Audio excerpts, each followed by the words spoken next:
Hi friends, welcome to my channel.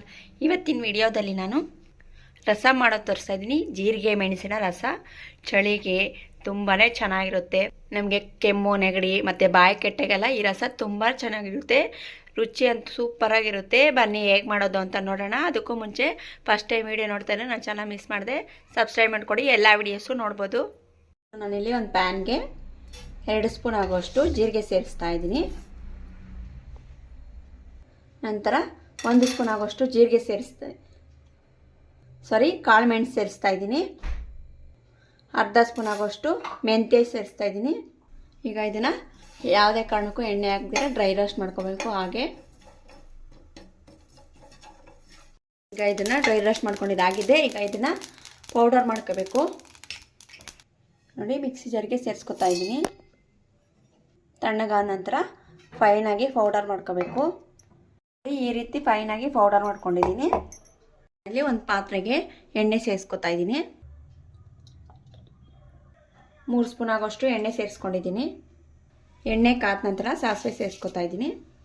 ನಂತರ 1 spoon ಜೀರಿಗೆ ಸೇರಿಸ್ತಾ ಇದ್ದೀನಿ. ಕರಿಬೇವು ಸೇರಿಸ್ತಾ ಇದ್ದೀನಿ. ಜಜ್ಜಿದ ಬೆಳ್ಳುಳ್ಳಿ ನಾನಿಲ್ಲಿ 1 ಬೆಳ್ಳುಳ್ಳಿನ ಜಜ್ಕೊಂಡು ಸೇರಿಸ್ಕೊಂಡಿದ್ದೀನಿ. ಬೆಳ್ಳುಳ್ಳಿ ಜಾಸ್ತಿ ಸೇರಿಸ್ಕೊಂಡ್ರೆ ರಸ ಚೆನ್ನಾಗಿರುತ್ತೆ. ನಂತರ ಖಾರಕ್ಕೆ ಒಣಮೆಣಸಿನ್ಕಾಯಿ ಸೇರಿಸ್ಕೊತಾ ಇದ್ದೀನಿ. ನಾನಿಲ್ಲಿ 5ರಿಂದ 6 ಆಗೋಷ್ಟು ಸೇರಿಸ್ಕೊಂಡಿದ್ದೀನಿ. 1 ಬ್ಯಾಡಿಗೆ ಮೆಣಸಿನ್ಕಾಯಿ ರುಚಿಗೆ ಅಂತ ಸೇರಿಸ್ತಾ ಇರೋದು. ಇದನ್ನೆಲ್ಲ ಚೆನ್ನಾಗಿ ಫ್ರೈ ಮಾಡ್ಕೋಬೇಕು. ಇದಕ್ಕೆ ನಾನು ಸ್ವಲ್ಪ ಹಿಂಗು ಸೇರಿಸ್ತಾ ಇದ್ದೀನಿ. ಹಿಂಗು ಸೇರಿಸೋದ್ರಿಂದ ರುಚಿ ಕೊಡುತ್ತೆ. ನಮಗೆ ಈ ರಸ ಅಂತೂ ತುಂಬ ಚೆನ್ನಾಗಿರುತ್ತೆ. ಚಳಿಗೆ ಬಿಸಿ ಬಿಸಿ ಅನ್ನದ ಜೊತೆ ತುಂಬಾ ಚೆನ್ನಾಗಿರುತ್ತೆ. ಕೆಮ್ಮು ನೆಗಡಿ ಇದ್ದಾಗೆಲ್ಲ ಬೇಗ ವಾಸಿ ಆಗುತ್ತೆ. ರಸ ಬಾಯಿ ಕೆಟ್ಟಾಗೆಲ್ಲ ಈ ರೀತಿ ರಸ ತುಂಬ ಚೆನ್ನಾಗಿರುತ್ತೆ. ನಂತರ ನಾನು ಹುಣಸೆಹಣ್ಣು ರಸ ಸೇರಿಸ್ತಾ ಇದ್ದೀನಿ. ನಾನು ಮುಂಚೆನೇ ನೀರಲ್ಲಿ ನೆನೆಸಿಟ್ಕೊಂಡಿದ್ದೀನಿ. ಅದನ್ನು ರಸ ಸೇರಿಸ್ತಾ ಇದ್ದೀನಿ. ಇದಕ್ಕೆ ನಾನು ಮತ್ತೆ ನೀರು ಸೇರಿಸ್ಕೊತಾ ಇದ್ದೀನಿ. ಹುಳಿ ಸ್ವಲ್ಪ ಜಾಸ್ತಿ ಇದ್ದರೆ ನೀರು ಜಾಸ್ತಿ ಸೇರಿಸ್ಕೋಬೇಕು. ನಿಮಗೆ ರಸಮ್ ಜಾಸ್ತಿ ಬೇಕು ಅಂದರೆ ನೀರು ಸ್ವಲ್ಪ ಜಾಸ್ತಿ ಸೇರಿಸ್ಕೋಬೇಕು. ಮತ್ತು ಇಂಗ್ರೀಡಿಯೆಂಟ್ಸ್ ಎಲ್ಲ ಜಾಸ್ತಿನೇ ಹಾಕ್ಕೋಬೇಕು. ನಾನಿಲ್ಲಿ 1-2 ಜನ ಇಲ್ಲ 3 ಜನ ತಿನ್ಬೋದು. ಈಗ ಇದು ಚೆನ್ನಾಗಿ ಕುದಿಬೇಕು. ನೋಡಿ, ಈಗ ಇದಕ್ಕೆ ಅರಿಶಿನ ಪುಡಿ ಸೇರಿಸ್ತಾ ಇದ್ದೀನಿ. ಚೆನ್ನಾಗಿ ಕುದಿಯೋವಾಗ ಅರಿಶಿನ ಸೇರಿಸ್ಕೋಬೇಕು. 1 ಚಿಟಿಕೆ ಆಗೋಷ್ಟು ಅರಿಶಿನ ಪುಡಿ ಸೇರಿಸಿದ್ದೀನಿ. ರುಚಿಗೆ ತಕ್ಕಷ್ಟು ಉಪ್ಪು ಸೇರಿಸ್ತಾ ಇದ್ದೀನಿ. ಈಗ ಇದನ್ನು ಚೆನ್ನಾಗಿ ಕುದಿಸ್ಕೋಬೇಕು. ಇದಕ್ಕೆ ನಾನು ಪೌಡರ್ ಮಾಡ್ಕೊಂಡಿರೋಂಥ ರಸಂ ಪುಡಿ ಸೇರಿಸ್ತಾ ಇದ್ದೀನಿ.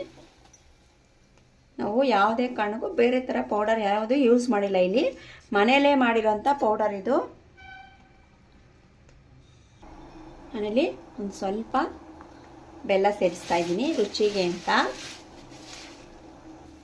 ನೋಡಿ, ರಸಮ್ ಚೆನ್ನಾಗಿ ಕುದೀತಾ ಇದೆ.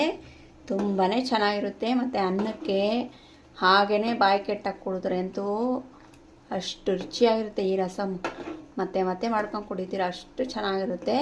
ನೀವು ಸಹ ಟ್ರೈ ಮಾಡಿ. ಹಾಗೆ ನೀವು ಹೇಗೆ ಮಾಡಿದ್ದೀರ ಅಂತ ಕಾಮೆಂಟ್ ಮಾಡಿ. ನನ್ನ ಚಾನಲ್ ಮಿಸ್ ಮಾಡಿದೆ ಸಬ್ಸ್ಕ್ರೈಬ್ ಮಾಡ್ಕೊಳ್ಳಿ. Thank you friends. ಬಾಯ್.